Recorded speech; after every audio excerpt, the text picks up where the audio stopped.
எல்லாருக்கும் வணக்கம். தயாரிப்பாளர் திருப்பூர் அப்படின்னு சொன்ன உடனே எனக்கு நிறைய ஃப்ளாஷ்பேக். திருப்பூர் ப்ரொடியூசர்ஸ்னு ஒரு டைட்டில் கொடுத்து நீ படம் பண்ண சொன்னால் நான் படம் பண்ணிடுவேன். அவ்வளோ ப்ரொடியூசர்ஸ் நான் பார்த்துருக்கேன் திருப்பூரில். ஆனால் யாருமே ஒருபடியாக படம் பண்ணல.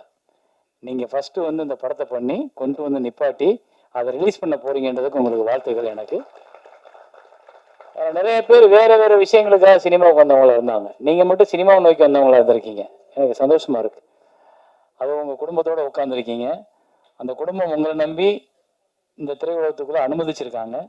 ஸோ அந்த அனுமதிச்சதுக்கு நீங்கள் அவங்களுக்கான கொடுக்குற பரிசுன்றது இந்த திரைப்படத்தோட வெற்றிகளாக இருக்கணும் கண்டிப்பாக. ஸோ அதை நான் விரும்புகிறேன். என்னோட உங்களுக்கு 2 மகள்கள், நான் உள்ளே உட்காந்து பேசிட்டு இருந்தேன். எனக்கு 2 மகள்கள். கிட்டத்தட்ட நம்ம சின்சியராக தான் இருப்போம். ஏன்னா நம்ம பொண்டாட்டிக்கு பதில் சொல்கிறோமோ இல்லையோ, மனைவிக்கு குழந்தைங்களுக்கு பதில் சொல்லணும் இல்லையா? பாப்பா கேட்கும் அப்புறம் உங்களை. ஸோ ஃபஸ்ட்டு உங்களுக்கு கங்க்ராட்ஸ். நீங்கள் நல்லா பண்ணுங்க தம்பி. இந்த ஃபோனை ஆஃப் பண்ணுங்க தம்பி.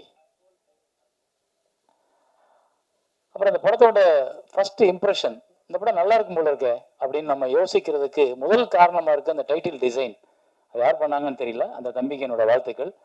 ரொம்ப அழகாக ரொம்ப பிரமாதமாக டிசைன் பண்ணியிருக்காரு. 4th ஃப்ளோர் அப்படின்ற ஒரு சாதாரண பேர் தான் அது. First floor, second floor, third floor, 4th floor, 10,000 எல்லா இடத்துலையும் இந்த வார்த்தைகள் இருக்கும். ஆனால் அந்த 4th ஃப்ளோர்ன்ற வார்த்தைக்கு ஒரு கம்பீரத்தையும் ஒரு டிசைனையும் கொடுத்தது வந்து ரொம்ப அழகாக இருக்குது. அதில் தெரியுது அந்த படத்தோட அட்ராக்ஷன், வெற்றி எல்லாமே. ஏன்னா எல்லாரும் இந்த 4th ஃப்ளோர் ட்ரெய்லர் பார்க்கும்போது அந்த படத்தை பார்க்கணும்னு தோணும்.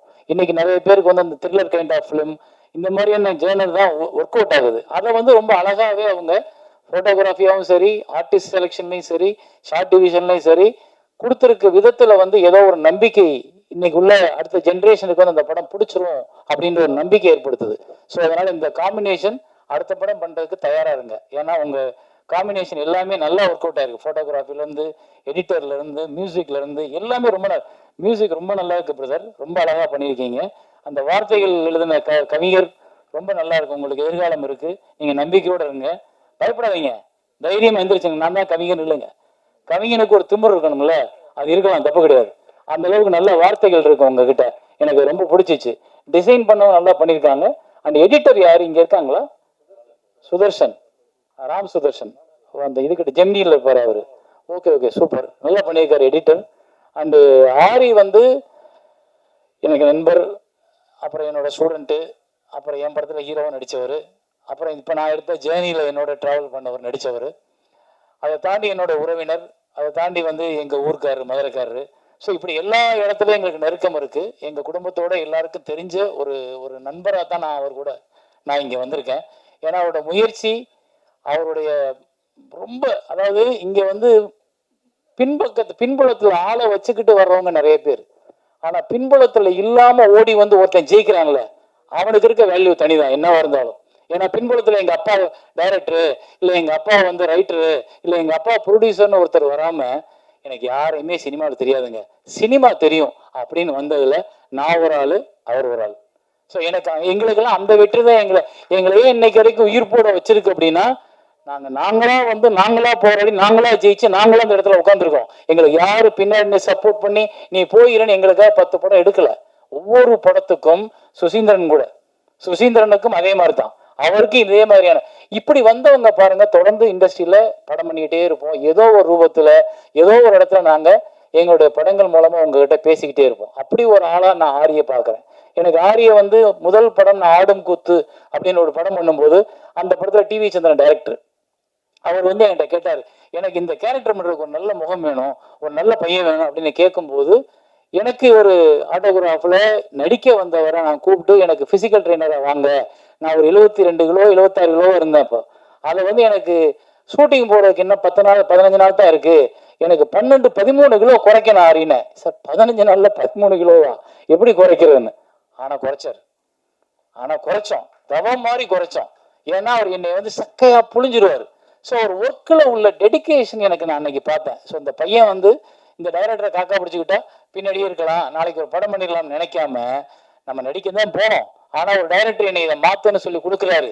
அந்த வேலையில் நான் சின்சியராக இருக்கணும்னு அதுக்காக சார்ட்டு போட்டு கிட்டத்தட்ட ஒரு 15-20 நாளில் 13 கிலோ குறைச்சேன் நாங்கள். எனக்கு அது ஆச்சரியமாக இருந்தது. இன்னைக்கு யாருமே குறைக்க முடியாது, எப்படியுமே குறைக்க முடியாது. அது வந்து என்னன்னா அந்த ஆட்டோகிராஃப் சக்சஸ்ல அது ஒரு பார்ட். அது அந்த படம் சக்சஸ் ஆகணுன்றதுக்காக நடந்த ஒரு அதிசயம். அன்னைக்கு நான் 65 கிலோ குறைஞ்சது, இன்னைக்கு நான் அதுக்கப்புறம் கூடவே இல்லை, அதே வெயிட் அப்படியே மெயின்டைன் பண்ணிட்டே இருக்கேன். அதுக்கு காரணம் நீங்க தான். அந்த டெடிகேஷன் என்னாச்சு, அவரை வந்து நான் ஆடும் கூத்து பண்ணும்போது, ஆடும் கூத்துல சரி ஆடியை அறிமுகப்படுத்தலாம். அவர் கூட டிவி சந்திரன் பெரிய டைரக்டர், அவர் மலையாளத்தில் நேஷனல் அவார்டு வாங்கினா பெரிய டைரக்டர். அவர் மீரா ஜாஸ்மினுக்குலாம் நேஷனல் அவார்டு வாங்கி கொடுத்துருக்காரு. அவர் தான் அந்த ஆடும் கூத்து படத்தை எடுத்தார். அப்புறம் பாதியில் அவங்க படம் முடியாமல் போகும்போது நான் எடுத்தேன். ஆனால் அதுக்கு முன்னாடியே நான் அவர் அதில் வந்து நடிகரை அறிமுகப்படுத்தணும். ஆனால் அது ஒரு பெரிய வாய்ப்பை தேடி கொடுத்துடல, அது ஒரு பெரிய அங்கீகாரத்தை கொடுத்துடல. ஆரி நல்லா நடிச்சிருக்காரு, ஆரி வந்து நல்ல நடிகர்னு உடனே 10 பேர் தேடி போயிடல.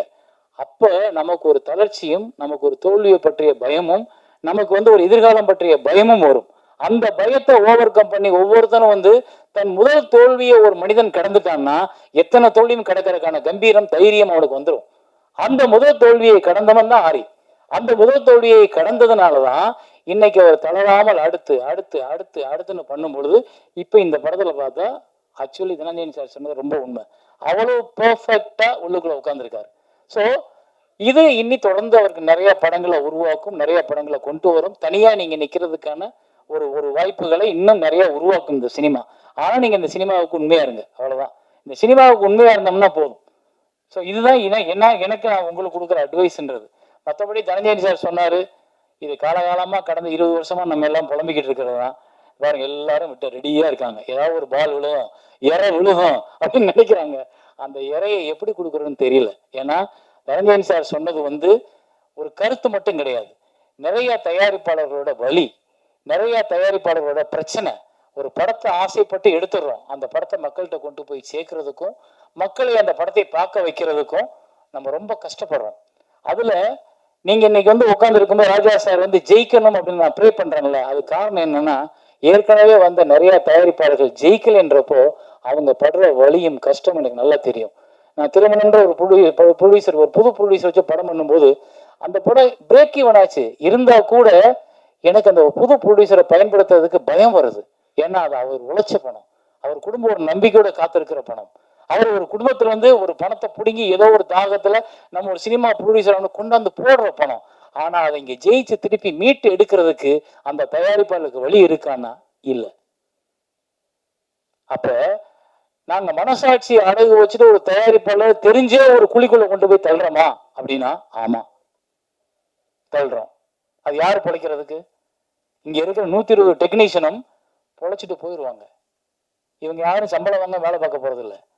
டெக்னீஷியன், சவுண்ட் இன்ஜினியர்ல இருந்து ப்ரொடக்ஷன் வரைக்கும் எல்லாரும் காசை கொடுத்தா தான் வேலை. ஆனா அது எல்லாத்தையும் ஒரு ப்ரொடியூசர் திரும்ப வரும்ன்ற கனவுல கொண்டு வந்து போடும்போது எல்லாம் வாங்கிக்கிட்டு முடிச்சுட்டு நன்றி சார் நன்றி சார்ட்டு போயிடும். அந்த படத்தை வச்சுட்டு ஒரு ப்ரொடியூசர் தனியா நிக்கிறது. இதை எங்கே கொண்டு ரிலீஸ் பண்றது? எத்தனை ஷோ கொடுப்பாங்க? எத்தனை தியேட்டர் கொடுப்பாங்க? எப்போ சொல்லுவாங்க ஷோ இதுன்னு? என்னமே தெரியாது.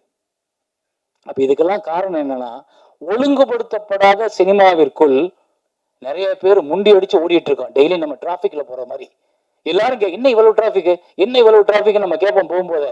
ஆனா நம்மளும் அந்த டிராபிக்ல வளர்க்கோம். அது மாதிரிதான் சினிமா தயாரிப்பு இன்னைக்கு டிராபிக்குள்ள மாட்டிக்கிட்டவங்க மாதிரி எங்க போய் எந்த சிக்னல் என்னன்னு எப்படி திரும்பி எப்படி கொண்டு போய் மக்கள்கிட்ட சேர்ப்போம்ன்றத தெரியாத ஒரு புதிர் இருக்கும்போது இந்த புதிர் விடுவிக்கிறது ரொம்ப சிம்பிள், ரொம்ப சிம்பிள். ஒரு கட்டுப்பாடு, ஒரு ஒழுங்கு, எல்லாரும் பிழைக்கணும்ன்ற ஒரு நல்ல சிந்தனை எல்லாருக்கும் வேணும். அதை வந்து தயாரிப்பாளர்கள் ஒன்றுபடுத்த முடியலையா? தயாரிப்பாளர் சங்கம் அதை முயற்சி பண்ணணும். தயாரிப்பாளர் சங்கத்துல வந்தவொன்னா ப்ரொடியூசருக்கு ஒரு பணத்தை கட்டி 1 லட்சம் ரூபாய், எவ்வளவு சார்? 1 லட்சம் ரூபாய் கட்டி மெம்பர்ஷிப் போடுறோம். என்ன கேரண்டி? நான் ஏன் இந்த 1 லட்சம் ரூபாய் கட்டணும்? இந்த 1 லட்சம் ரூபாய் கட்டினால எனக்கு என்ன பயன்? நான் உங்ககிட்ட எதிர்பார்க்கறது ஒண்ணுதானே, என் படத்தை நான் எடுத்துட்டேன் சார், எனக்கு நல்லபடியா தியேட்டரை ஃபிக்ஸ் பண்ணி ரிலீஸ் பண்ணி கொடுங்க சார்ன்றது மட்டும் தானே ஒரு நான் கேட்கிற கேள்வி. எனக்கு நீங்க கொடுக்குற பொங்கல் காசு தேவையில்லை, நீங்க கொடுக்குற கூட்டம் போட ஒவ்வொரு விஷயம் எனக்கு தேவையில்லை. எல்லாரும் கூட்டம் அட்டன் பண்ண முடியாது. நீங்க பாதுகாப்பா ஒன்ன வச்சு அதுல தலைவர், செயலாளர், பொருளாளர் உட்கார்ந்துருக்கீங்க. அப்ப நீங்க இதை சிரத்தையோட அடுத்து எந்த கட்டத்தை கொண்டு போகணும்? சரி, தயாரிப்பாளர்கள் சொன்னா தியேட்டருக்காரங்க கேட்கல. தியேட்டருக்காரங்க அவங்களோட லாபத்தையும் அவங்களோட வருமானத்தையும் அவங்களுக்கு தியேட்டர் டெய்லி ஃபில் ஆகுன்றதை மட்டும்தான் பாக்குறாங்களே ஒழிய இது ஒரு நல்ல படம், இதை திரையிட்டுருவோம், இதுக்கு ஒரு வாரம் டைம் கொடுப்போம் யோசிக்கிறது இல்லை. ஏன்னா முன்னாடி எல்லாம் பிக்சட் ஹையர் அப்படின்னு ஒரு சிஸ்டம் இருந்தது. ஒரு வாரத்துக்கு தியேட்டரை நான் வாடகைக்கு எடுத்துட்டு என் படத்தை ஓட்டிக்கலாம். ஒரு வாரத்துக்கு அப்புறம் ஓல்ல ஒரு விழுதலைன்னா அவன் தூக்கிடலாம். அதை விட்டுட்டு இன்னைக்கு 70-30 65-55 வந்ததுக்கு அப்புறம் அவங்க லாபம் சம்பாதிக்கிறது தயாரிப்பாளர் லாபம் சம்பாதிக்க மட்டும் பாக்குறீங்க. யாரு சம்பாதிக்கிறீங்க? மெயினா இருக்கிற ஒரு 10 ப்ரொடியூசர், 10 நடிகர்கள், 10 டைரக்டர்ஸ் பண்ற படங்கள் மட்டும்தான் ஓடுது. சின்ன பிள்ளை தெரியாமலே கை தட்டுது. நீங்களாம் தட்ட மாட்டீங்க, ஏன்னா நடிகர்கள் நமக்கு நாளைக்கு வேணும். அப்போ அந்த பெரிய நடிகர்கள் பட்டமே ஓடுது, அவங்களுக்கு மட்டும்தான் தியேட்டர் கிடைக்குது அப்படின்னா அப்ப சின்ன தயாரிப்பாளர்கள் என்ன பண்ணணும்? சரி, ஓடிடின்னு ஒரு பெரிய நம்பிக்கை வந்துச்சு. அந்த நம்பிக்கை என்னாச்சு? நம்மளை பூரா தூக்கி உள்ள சப்ஸ்கிரைபரை போட்டதுக்கு அப்புறம் அவங்க சொல்லிட்டா நான் படம் வாங்குறது இல்லை, இனிமே நீங்க தியேட்டரை ஓட்டிட்டு கொடுங்க. அப்பா தியேட்டரை ஓட்டல இருந்தா அப்ப உங்ககிட்ட வர்றோம், நீ வாங்க மாட்டேன், அப்ப நாங்க என்ன பண்றது? அப்ப இங்க ஒரு முறைப்படுத்துறதுக்கு ஒரு அதிகாரம் வேணும். அந்த அதிகாரம் எங்க இருக்குன்னா அரசாங்கத்துக்கிட்ட இருக்கு. அரசாங்கம் எல்லாரும் வரி கட்டுறோம், நானும் வரி கட்டுறேன், இந்த படத்துல வேலை பார்த்தவங்க வரி கட்டியிருப்பாங்க, இந்த தயாரிப்பாளர் இவ்வளவு செலவு வரி கட்டியிருப்பாரு, இந்த வரி ஓரம் அரசாங்கத்துக்கு போகுது. அரசாங்கத்துல சிறு தயாரிப்பாளர் இருந்து பயன்படுது அப்படின்றப்போ அந்த சிறு தயாரிப்பாளர் வெளியே வந்து பிழைக்கிறதுக்கு ஒரு வழியை அரசாங்கம் ஏற்படுத்தி கொடுக்கணும். அது அரசாங்கத்தின் கடமை. வரி வாங்குறதுக்கு நீங்க கட்டாயப்படுத்துறீங்கன்னா அப்ப நான் பிழைக்கிறதுக்கு ஒரு வழியை உருவாக்கி கொடுங்க, அது உங்கள் கடமை. அப்ப அந்த இடத்துக்கு நீங்க கூப்பிட்டு பேசுங்க. சிறுத்தை நீங்க தான் தியேட்டர் கூட வச்சிருக்கீங்க, உங்க கண்ட்ரோல்ல நிறைய பேர் வந்து அந்த ஒரு 10 பேர் தான் கண்ட்ரோல் பண்ணிக்குவாங்க தியேட்டர்ஸை. அப்ப நாங்க சொன்னா அவங்க கேட்க மாட்டாங்க. அப்ப நீங்க என்ன பண்ணணும்? எம்ஜிஆர் அப்படின்னு ஒரு முதலமைச்சர் இருந்தார் முன்னாடி, அவர் நம்ம ஊர்ல வந்து டப்பிங் படங்கள் நிறைய வந்துகிட்டு இருந்துச்சு. அந்த டப்பிங் படங்கள் வரும் பொழுது தமிழ் படங்கள் காணாமல் போகிற வாய்ப்பு உருவாச்சு. எல்லாரும் வந்து ஜாக்கி சான் தமிழ் பேசுறத பார்க்க ஆரம்பிச்சோம். அப்ப எம்ஜிஆர் என்ன பண்ணாரு? கூப்பிட்டு ஒரு ஆர்டர் போட்டாரு, எந்த திரையரங்கங்களும் கண்டிப்பாக 90 நாட்கள் தமிழ் படம் போட வேண்டும், அப்படி போடலாம் லைசன்ஸ் ரத்துனார். அதுதான் இன்னைக்கு சிறு திரைப்படங்களுக்கு 3 மாசம் ஒதுக்கி கொடுங்க. அது எந்த 3 மாசம் இருந்தாலும் பரவாயில்ல, 9 மாசம் நீங்க பெரிய படங்கள் எல்லாத்தையும் போட்டுக்குங்க, 3 மாசம் சிறு தயாரிப்பாளர்களுக்காக மட்டும் தியேட்டர் ஒதுக்குங்க. அந்த நேரத்தில் பெரிய படங்கள் வரக்கூடாது. அப்படி வராம இருந்தா 700 தியேட்டர் இருக்கும்போது 100 தியேட்டர் 150 தியேட்டர் பிரச்சா கூட ஒரு வாரத்துக்கு 6 படங்கள் வெளியாகும். 3 மாசம்னா நான் ஒரு மாசம் 4024, 3 மாசம்னா 72 படம் ரிலீஸ் ஆகும். 72 ப்ரொடியூசர் வாழ்வாங்க. அப்ப இந்த திட்டத்தை யார் போடுறது? அப்ப இந்த திட்டத்துக்கு யார் முன்னாடி போய் கேட்கறது? நான் மட்டும் போய் கேட்டோம்னா நான் ஒரு அரசாங்கத்துக்கு எதிரான ஆவேன். ஆனா என் கூட்டமா போய் நம்ம கேட்டோம்னா அரசாங்கத்துக்கான பிரச்சனையா அது மாறும். அப்ப அவங்க ஒரு வாரம் போட்டுக்குங்க, ஒரு தயாரிப்பாளர் ஒரு வாரத்துக்கு நீங்க கூலி கட்டுங்க, தியேட்டருக்காரங்க நஷ்டப்பட வேண்டாம், நீங்க ஒரு வாரத்துக்கு என்ன கூலியோ வாங்கிக்கிறீங்க அப்படின்னு சொல்லும் பொழுது தியேட்டருக்காரத்துக்கு நஷ்டம் இல்லை, அரசாங்கத்துக்கு நஷ்டம் இல்லை, தயாரிப்பாளர்கள் 72 படத்தை ரிலீஸ் பண்ணிட முடியும். இந்த திட்டத்தை பேசுறதுக்கு யாருக்கு தெரியாம? தனஞ்சனி சாருக்கு நல்லா தெரியும் இந்த மாதிரி ஸ்கீம் நல்லா இருக்குன்னு, ஆனா யார் போய் பேசுறது? அப்ப நான் பகைச்சுக்கிறோம்ன்ற பயம் எதுக்கு? நான் ஏன் ஊர்ல நான் பொழைக்கிறதுக்கு நான் வரியை கட்டிட்டு நான் உனக்காக கஷ்டப்பட்டு அரசாங்கம் நல்லா இருக்கணும்னு என் வரியை பூரா கட்டிவிட்டு நான் பொழைக்கிறதுக்கு முன்னவே உங்ககிட்ட கேட்கறதுக்கு நான் ஏன் யோசிக்கணும்? யோசிக்க கூடாது. நான் இங்க இதை பேசுறது கூட இது எப்போவாவது ஒரு பக்கம் அரசாங்கத்துக்கு அதுல விழுகும். அரசாங்கம் என்ன பண்ணும்? தயாரிப்பாளர் சங்கத்தை கூப்பிட்டு சேரன் படி பேசினாராமே, அது என்ன கருத்து, வாங்க உட்காந்து பேசணும் கூப்பிட்டுச்சுன்னா நான் இந்த மேடையில் என்னை கலந்துகிட்டதுக்கு எனக்கு பிரயோஜனம் உண்டு. தேங்க்யூ.